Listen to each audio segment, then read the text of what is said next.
से बोलिए शंकर भगवान की जय, गौरा माता की जय, साथ में कार्तिकेय बाबा की जय, गौरी पुत्र गणेश की जय, हरिंदर भैया की जय, लीलम दीदी की जय। देखिए गुरु भाई ना आप लोग के बीच हम एक बहुत सुंदर कथा छोड़ा तनी। हमरे कथा के आप सब शुरू से लास्ट तक सुनो आ सुन के कमेंट बॉक्स में बताई कि हमार कथा सुन के आप सबन के कैसन लगल बाटे, या कमेंट बॉक्स में हर हर महादेव लिखब। देखिए एगो इस शिष्या के दुख के कहानी हवे। आप सबन कथा के शुरू से लास्ट तक सुनम तबे कथा के भाव पाई कि कथा में का भाव बाटे। तो जरूर हमरे कथा के आप सब शुरू से लास्ट तक सुनो तबे मिली कथा के भाव। देखिए एगो शिष्या बाटी आ नैयर में बाली बेचारी तो बहुत सुख कैले वाली, नैयर में बाली बहुत सुख कैले वाली। आ जब उनकर शादी हो गई आ बेचारी जब अपने ससुराल गइल वाली, आ जब अपने ससुराल गइल वाली तो कुछ दिन बीत गइल बा। उनका सास ससुर दोनों जानी लोग मर गइल बा लोग। अब उनकर पति देव जैसन चाहे वैसन जवन चाहे तवन उ करत रहने। आ शिष्या के अपने मेहरारू के कुछ मान जान कुछ करत ना रहने। लेकिन इनकर माई बाप आ इनकर भाई लोग फोन करत रहलो, कभी ना कहत रहली कि ये भैया आ ये पापा ये मम्मी हई हमके दुख बा। सोचत रहली चला आज नहीं बिहान तो सुधर जइहे, लेकिन कहल जला जब बिगड़त गई ने तो कहाँ सुधरत तने। देखी एगो उनके बेटा पैदा भइल। आ जब एगो बेटा पैदा भइल तब वो इहो ना जानतने कि हमरे एगो लइका भइल बाटे, तब वो ना समझतने हमरे एगो लइका भइल बाटे।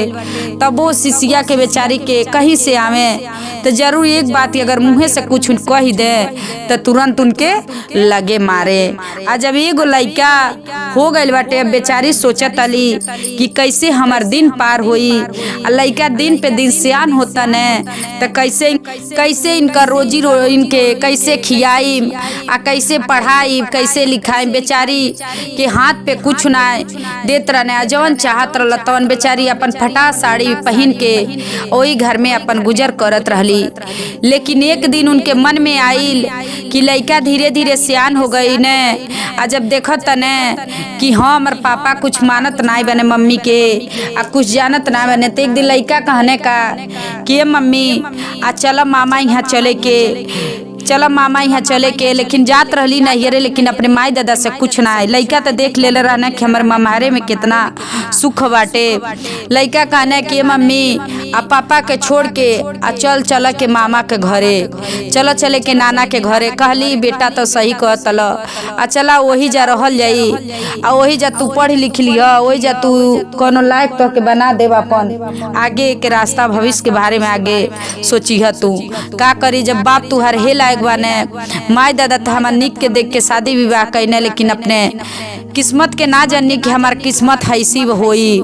बेचारी अपने बेटा के लेके आ जब बेटा कहने कि चले के नाना घरे चले के, जब गईली अपने नैयर जब जात तली तो देखत तली नैयर दुआरे उनकर बाप बैठल बने, कुर्सी लगा के दुआरी पे बैठल बने। आ जब बाप के देखले वाली तो देखी बाप जब देखत तने हमार बेटी अब की आवत तली ती तो फटहा साड़ी में आवत तली, या ऐसी आवत तली वैसी आवत तली। बाप सोचे लगने बेटी आके अब उनकर पापा पूछत तने, बाप पूछत तने के बेटी तू काहे ऐसी आवत तलू। तो बेटी कैसे का कहत तली सुनी सबन। दुखवा के मारल पापा आई नी दुआरिया हो, आई नी दुआरिया हो। दुखवा के मारल पापा आई नी दुआरिया हो, आई नी दुआरिया हो। आई नी तोहरे दुआरिया हो, गिरनी चरनिया हो। आहो पापा दे दाना टूटही मड़ैया हो पापा, आहो पापा देई दाना टूट ही मड़ैया हो पापा देई दाना टूट ही मड़ैया हो पापा। हम नाही जननी बेटी होई बुगरी बाबा होई बुगरी बाबा हो। हम नाही जननी बेटी होई बुगरी बाबा होई बुगरी बाबा हो। आहो बेटी अपने जो मम्मी से मांगिला जो टूट ही मड़ैया हो बेटी। आहो बेटी अपने जो मम्मी से मांगिला जो टूट ही मड़ैया हो बेटी। अब देखी बाप से कहले वाली कि पापा हमनी तुआरी पे तोहरे हम बड़ी विपत्ति के मारल बानी। हमरे दुख के बा बहुत कि जौन हमर पति देव बाने कुछ जानत ना बाने कुछ समझत ना बाने। आ एगो बेटा बाटे हम सोचनी कौने नगर में जाई आ चल तनी तुहरिए दुआरी पे चल तनी हमके कहीं किनारे एगो टूटही मड़ई दे देब तो ही जा अपने दिन के हम काटम। बेटी तो देखी सोच के अपने बाप के लगे आयल वाली है। जब बाप से कहली तब बाप कहने कि ठीक बा जा मांगत तलू तो जा अपने मम्मी से मांग लो। अब देखी अपने मम्मी लगे गइल वाली तो अपने मम्मी से कैसे काक फेन कहतली। दुखवे के मारल मम्मी आईनी तुहरे दुआरिया हो आईनी तुहरे दुआरिया हो। मम्मी आईनी जो तुहरे दुआरिया हो मम्मी आहो मम्मी गिरानी जो तुहरे चरनिया हो मम्मी। किया हो मम्मी दे तू टूट ही मड़ैया हो मम्मी। किया हो मम्मी दे तू टूट ही मड़ैया हो मम्मी। हम नाही जननी बेटी होई बुगरी बाबा होई बुगरी बाबा बेटी होई बुगरी बाबा। हम नाही जननी बेटी होई बुगरी बाबा होई बुगरी बाबा। आहो बेटी जाई के जो मांगिला जो भाभी से टूट ही मड़ैया हो बेटी। आओ बेटी जाई के जो मांगी जो भाभी से टूट ही मड़ैया हो बेटी। कि अपने पापा से कहले वाली तो पापा कहने टूटही मड़ई जा अपने मम्मी से मांग लो। आ जब मम्मी से अपने दिल के बात कहले वाली तो मम्मी का कहले वाली जाके अपने भाभी से मांग लो। अब देखी जाके अपने भाभी भैया से मांग लो। अब देखी गइल वाली तब अपने भैया लगे गइल वाली तो अपने भैया से कैसे का कहतली फेन। दुखवा के मारल भैया दुखवा के मारल भैया आईनी तोरे दुआरिया हो। दुखवा के मारल भैया आईनी तोरे दुआरिया हो। गिरनी चरनिया हो भैया गिरनी चरनिया हो भैया दे तो टूट ही मड़ैया हो भैया। आहो भैया दे तो टूट ही मड़ैया हो भैया। आहो भैया दे तो टूट ही मड़ैया हो भैया। हम नाही जननी बहिनी होई बुगरी बाबा हो। हम नाही जननी बहिनी होई बुगरी बाबा होई बुगरी बाबा बहिनी होई गरीबवा हो। आहो बहनी जाई के जो मांगिला जो भाभी से टूट ही मड़ैया हो बहनी। आहो बहनी जाई के जो मांगिला जो भाभी से टूट ही मड़ैया हो बहनी। अब देखी भैया से मांगले वाली, आ देखी पापो से मांग लेली, अब मैयो से मांग लेली, अब भाइयों से मांग लेली। अब भैया कहना जाके अपने भाभी से मांग लो, अपने भाभी से कह दो। आयल वाली अपने भौजाई लगे, अब भौजाई से अपने दिल के बात कहत तली, तो अपने दिल के बात कहत तली भाभी से का। तो भाभी देखी पूछली तो भाभी से कहली, दुखवा के मारल भाभी आईनी दुआरिया हो, आईनी दुआरिया हो भाभी आईनी दुआरिया। दुखवा के मारल भाभी गिरनी चरनिया हो, गिरनी चरनिया भाभी गिरनी चरनिया। आहो भाभी दे तू टूट ही मड़ैया हो भाभी। आओ भाभी दे तू टूट ही मड़ैया हो भाभी। अभी का उनकर कहलू ननदो फेनु से न कहिया, कहलू ननदो फेनु से न कहिया। आहो ननदो हमहू जो मारम बढ़नी के मार। आहो ननदो हमहू जो मारम बढ़नी के मार। कहलू ननदो फेनु से न कहिया हो, फेनु से न कहिया ननदो फेनु से न कहिया। आहो ननदो हम मारम बढ़नी के मार हो ननदो। आहो ननदो हम मारम बढ़नी के मार हो ननदो।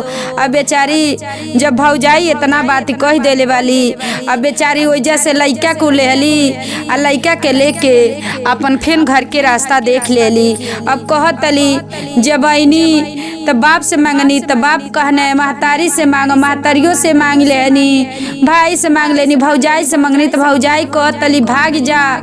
फेन से कहलू लेकिन अब से न कहियो, कहतली मारब तो के बढ़नी के मार। बेचारी लइका सिसिया और बेटा के लेले अपन दोनों जानी लोग निकल गए लोग। अब रास्ता ध के जब जाता लोग तो कुछ दूरी पे होता शिव गुरु के चर्चा होता, कुछ दूरी पे शिव गुरु के महादेव जी के चर्चा होता। आ जब देखत अली बेटा महतारी दोनों जानी लोग देखता कि वहाँ महादेव जी के चर्चा होता। अब कहत अली का के बेटा चलो वहाँ शिव गुरु के चर्चा होता, चलो तनी सुनी आवे के। देखी बेटो का ने हम मम्मी चलो सुनी आवे के, हमके बड़ा नीक लगेला चर्चा सुनत के। अब देखी महतारी बेटा लोग चल गए लोग चर्चा में। आ जब चर्चा सुने लोग गए लोग, चर्चा लोग सुनल लोग, आ सब सुनी उनके चर्चा। प्रसाद वहाँ से लोग लेके आए लोग। आ जब प्रसाद लेके आए लोग घरे अपने खाए लोग, आ खा के लोग आ सुतल लोग। आ जब खा के सूत गए लोग दोनों जानी तब भिनई के पर देखा कहल जला खाए के घर में कुछ रहल ना बेचारी के। आ जब सूखी रोटी बेचारी कैसो कहीं से ले अली आटा मांग के तो अपन बनौले रही, उहे खा के सुतल रही। अभी नहीं के कुछ बनावे के रहल ना, अब सुत गली। अब देखी चर्चा में तो गल रही, चर्चा तो सुन के बेटा आ महतारी दोनों जानी लोग चर्चा सुन के तो आयल वालो। अब देखी महादेव जी के परीक्षा लेल, महादेव जी के जब अब भइल कि हमारे चर्चा में आयल रहली, अन्ना दुखिया रहली है या चर्चा में आयल रहली, हमार चर्चा सुन के गईली है के दुआरी पे हमके जाइल जरूरी बाटे। अब महादेव जी का कहनी एक गरीब बन के एगो भिखारी के तरह बन के उनके दुआरी पे चल गईनी।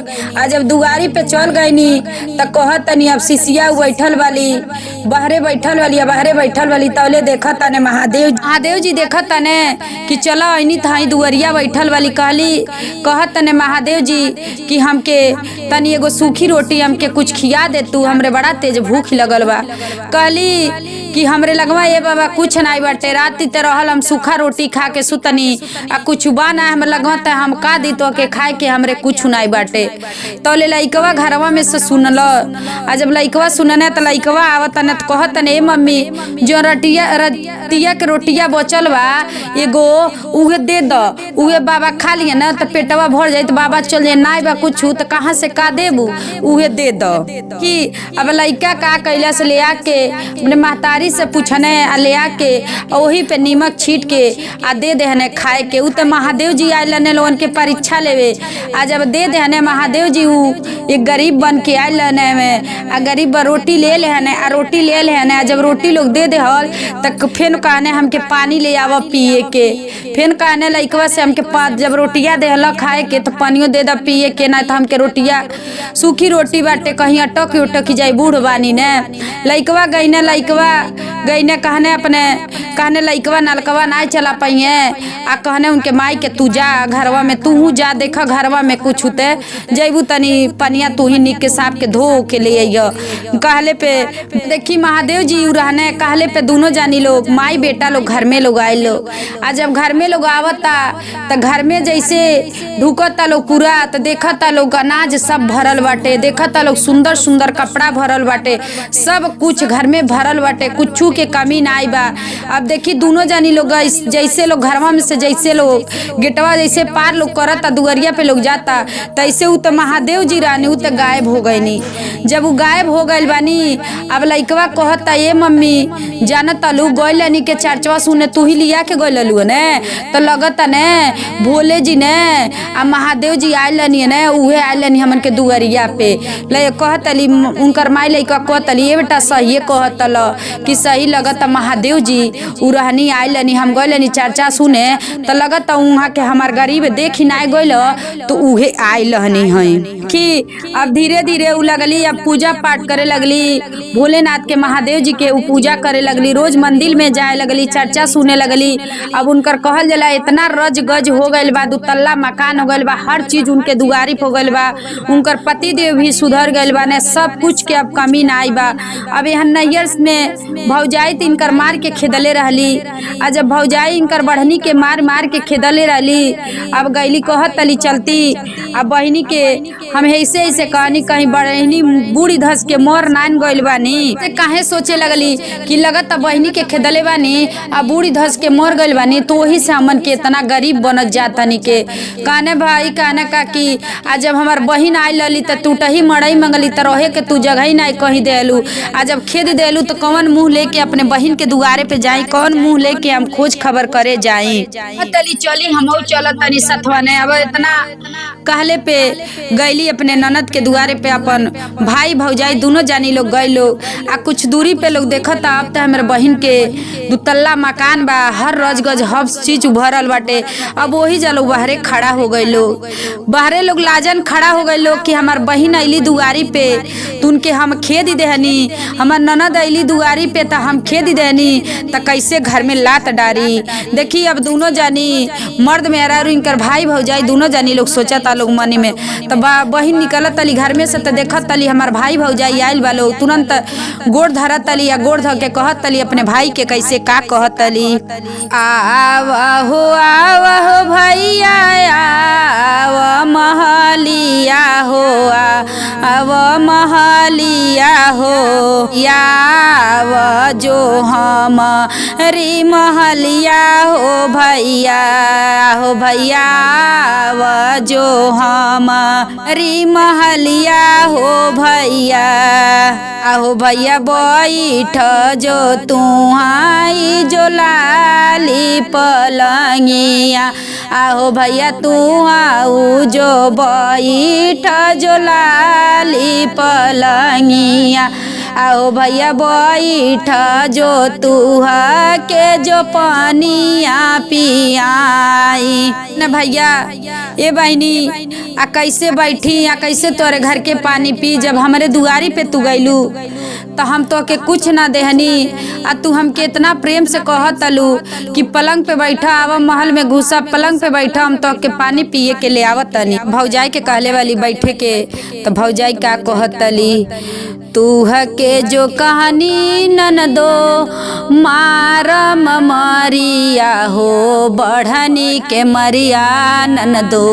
तूह के जो मारम कहलू ते कहलू ननदो फेनु से न कहिया फेनु से न कहिया ननदो फेनु से न कहिया अपने जो दिलवा के बतिया ननदो हमसे जो कहलू हो बढ़नी के मरिया ननदो तूह के जो कहानी हो तूह के जो कहानी ननदो भागी जैतू घरावा हो फेनु से न कहिया ननदो कवनो जो बतिया।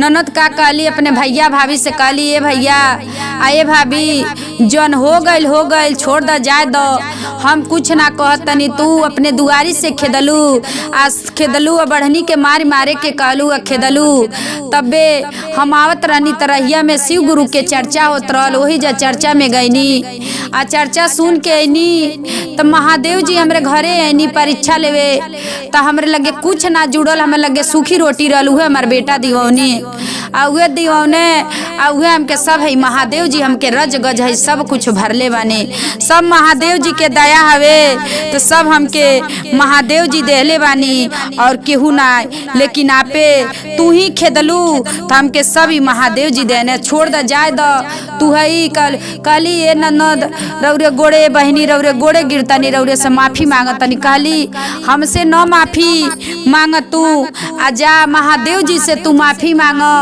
हमसे न माफी मांग महादेव जी से हमके सब महादेव जी देले बानी।